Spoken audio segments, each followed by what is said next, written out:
एक कृषि प्रधान देश होने के नाते भारत का प्रकृति और इसमें मौजूद विभिन्न प्राणियों से नजदीकी संबंध रहा है। ये नजदीकी संबंध हमारे दैनिक जीवन में उनका योगदान और एक आध्यात्मिक गुरु का स्वरूप, ये सभी बातें मिलकर एक रहस्यमयी सह अस्तित्व का निर्माण करती हैं। वे लोक कथाओं और हमारी रोजमर्रा की जिंदगी दोनों में एक साथ मौजूद हैं। इतिहास, प्रकृति और मानवता का ऐसा संगम बहुत कम ही देखने को मिलता है। सिंह विशाल, शक्तिशाली और रोबदार जंगली प्राणी है। उसे जंगल का राजा भी माना जाता है। इसकी मुख्य वजह है उसका रूप और झुंड में उसकी भूमिका। वो अपने झुंड में अनुशासन बनाए रखता है और अपने क्षेत्र पर नियंत्रण रखता है। बहादुरी का प्रतीक सिंह भारतीय पौराणिक कथाओं में भी मौजूद है। विष्णु के 10 अवतारों में से चौथा अवतार है नरसिंह। ये नर और सिंह का मिला जुला रूप है। नरसिंह का धड़ इंसान का और चेहरा व नाखून सिंह के होते हैं।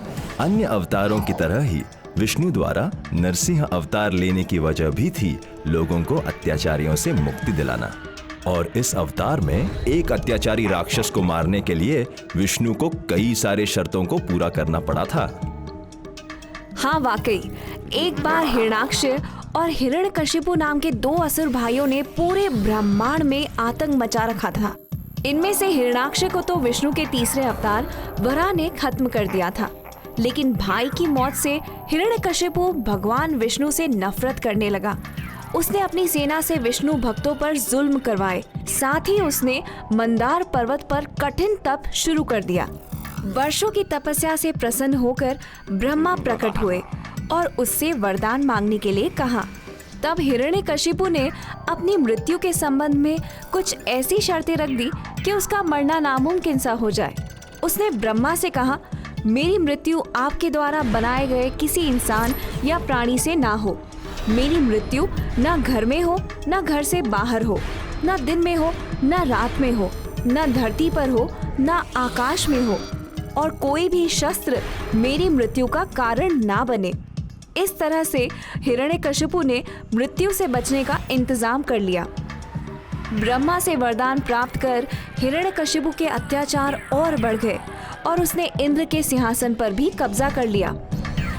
इंद्र और अन्य देवताओं ने ब्रह्मा से शिकायत की। ब्रह्मा वरदान देकर मजबूर हो गए थे, इसीलिए उन्होंने देवताओं से विष्णु के पास जाने के लिए कहा। विष्णु ने सही वक्त आने पर हिरण्यकशिपु को खत्म करने का वचन दिया। विष्णु भक्तों पर हिरण्यकशिपु के अत्याचार तो जारी थे, लेकिन एक परम विष्णु भक्त तो उसके घर में ही मौजूद था। और ये विष्णु भक्त और कोई नहीं, स्वयं हिरण्यकशिपु का पुत्र प्रहलाद ही था। गुस्से में हिरण्यकशिपु ने कई बार उसे मरवाने की कोशिश की, लेकिन प्रहलाद हर बार बच जाता। आखिर हार कर हिरण्यकशिपु ने प्रहलाद से उसके बच जाने का राज पूछा। तब प्रहलाद ने बताया कि सर्वशक्तिमान विष्णु ही हर बार उसकी रक्षा करते थे, क्योंकि वो हर समय हर जगह मौजूद है। इस पर हिरण्यकशिपु ने चुनौती दी कि यदि विष्णु हर जगह है तो वो सामने बने खंबे से बाहर आकर दिखाएं। और तभी एक जोरदार आवाज के साथ खंबे के 2 टुकड़े हो गए और अंदर से निकले नरसिंह अवतार लिए भगवान विष्णु। उस वक्त संध्या का समय हो रहा था।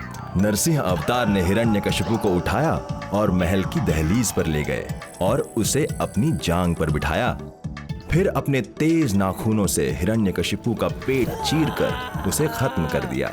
इस तरह विष्णु ने ब्रह्मा द्वारा दिए वरदान को झुटलाया भी नहीं और हिरण्यकशिपु को मार भी दिया। बताओ कैसे?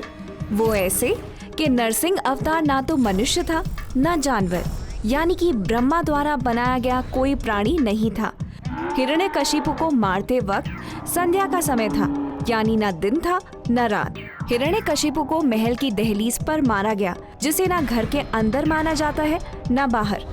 अवतार ने हिरण्यकशिपु को अपनी जांघ पर बिठाकर अपने नाखूनों से मारा, यानी वो मरते वक्त न जमीन पर था, न आकाश में, और न किसी हथियार का उपयोग हुआ था।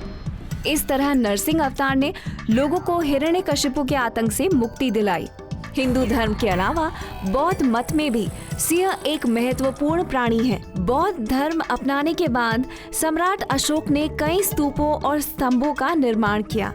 उनमें से सबसे प्रमुख था सारनाथ का सिंह स्तंभ। इस अशोक स्तंभ पर बने 4 शेरों को ही भारत के राष्ट्रीय चिन्ह के रूप में चुना गया है। जैन संप्रदाय में भी सिंह को शुभ माना जाता है। जैनों के 24 तीर्थंकरों में प्रत्येक का एक अलग चिन्ह होता है। इनमें से 24वें तीर्थंकर भगवान महावीर का चिन्ह एक सिंह है। भगवान महावीर के जन्म से पहले उनकी माता त्रिशला ने 14 सपने देखे थे। उनमें से तीसरा सपना सिंह का था। इसका मतलब ये बताया गया कि होने वाला पुत्र सिंह जैसा शक्तिशाली होगा। वो निडर, सर्वशक्तिमान और विश्व पर राज करने वाला होगा। प्राचीन काल से ही भारत में पशु पक्षियों की इतनी अहमियत रही है कि हमने उन्हें न सिर्फ दिल से चाहा बल्कि पूजनीय भी बना दिया।